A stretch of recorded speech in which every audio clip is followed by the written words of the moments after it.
Hello guys, చూస్తున్నారు కదా, రోడ్లన్నీ ఖాళీగా కనిపిస్తున్నాయి హైదరాబాద్లో.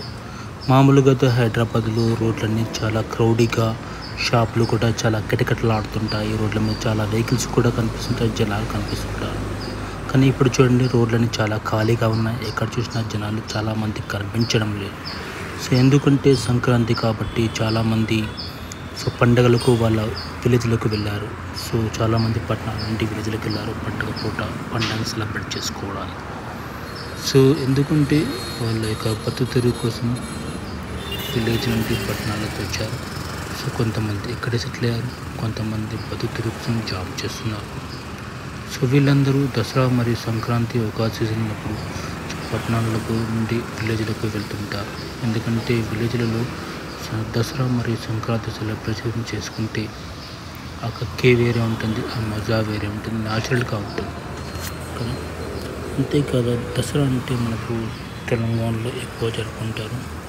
సో దసరాను అందరూ తక్కువ జరుపుకుంటారు. దసరా అంటే మనకు ఫస్ట్ గుర్తుకొచ్చేది పండుగ. దసరా రోజు పిండి వంటలు కూడా చేసుకుంటారు.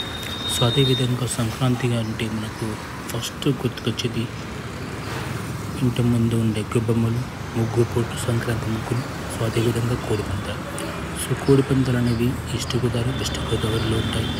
అదేవిధంగా సంక్రాంతికి పిండి వంటలు చేస్తుంటారు, ముఖ్యంగా సకినాలు తెలంగాణ వైపు చేస్తుంటారు. అదేవిధంగా గారెలు, అరిసెలు, సకినాలు, ఈ విధంగా ఇలా చాలా రకాల పిండి వంటలు సంక్రాంతికి చేస్తూ ఉంటారు. సో ఈ విధంగా సంక్రాంతిని విలేజ్లో వీళ్ళందరూ వాళ్ళ యొక్క పేరెంట్స్తో, వాళ్ళ అమ్మమ్మలతో, తాతయ్యలు చాలా బాగా జరుపుకుంటూ ఉంటారు. సో అందుకోసమే చాలామంది పట్టణాల నుండి విలేజ్లోకి వెళ్ళి సంక్రాంతిని బాగా సెలబ్రేట్ చేసుకుంటూ ఉంటారు.